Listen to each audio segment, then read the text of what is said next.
కుటుంబాల్లో విద్యుత్ అధికారులు వెళ్ళి నువ్వు డబ్బు కట్టకపోతే నీ కరెంట్ తీసేస్తామని చెప్పి ఇవాళ పరీక్షలు వస్తున్న కాలంలో ఆ పేద పిల్లలకి ఇబ్బందులు పాలు పరిస్థితి. మళ్ళీ వాళ్ళు బంగారాన్ని తాకట్టు పెట్టుకోను లేదు ఇంకే ఇతరత్ర అప్పులు చేసో ఇవాళ మళ్ళీ కరెంటు బిల్లు కట్టుకునే పరిస్థితిని మళ్ళీ ఇవాళ ఈ కూటమి ప్రభుత్వం తీసుకొచ్చింది. కాబట్టి మనందరం కూడా ఇవాళ పేదల పక్షాన పోరాడుతూ ఖచ్చితంగా నాయకుడు ఇచ్చిన ఆదేశాల మేరకు ఇవాళ పెంచిన విద్యుత్ ఛార్జీల్ని ఖచ్చితంగా తక్షణమే తగ్గించాలి.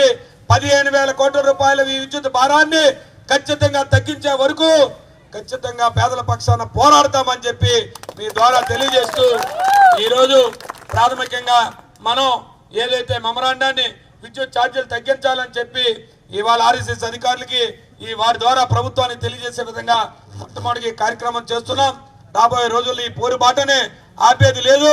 తక్షణమే విద్యుత్ ఛార్జీలు తగ్గించే వరకు కూడా నిరంతరం వైఎస్ఆర్ పార్టీ పోరాడుతూనే ఉంటుంది పేదల పక్షాన రైతుల పక్షాన అని చెప్పి మీ అందరికీ తెలియజేసుకుంటూ ఈ కార్యక్రమానికి విచ్చేసిన వైఎస్ఆర్ పార్టీ 4 మండలాల కార్యకర్తలు నాయకులు పెద్దలు ప్రజలందరికీ కూడా శిరస్సు వంచి నమస్కరిస్తూ ఈరోజు మనందరం కూడా అధికారం కోల్పోయిన మన ఇబ్బందుల పాలవుతున్న అనేక చిత్రహింసలు గ్రామాల్లో ఇవాళ తెలుగుదేశం పార్టీ నాయకులు చేస్తున్నా కానీ ఇవాళ పేదల పక్షాన వైఎస్ఆర్ పార్టీ కార్యకర్త పోరాడతాడు.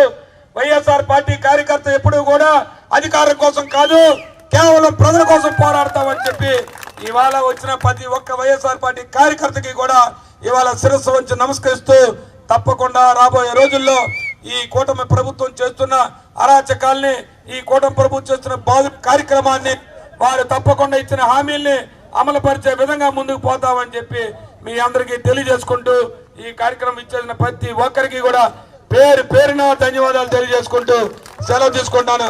జై జగన్, జగన్మోహన్ రెడ్డి గారి నాయకత్వం.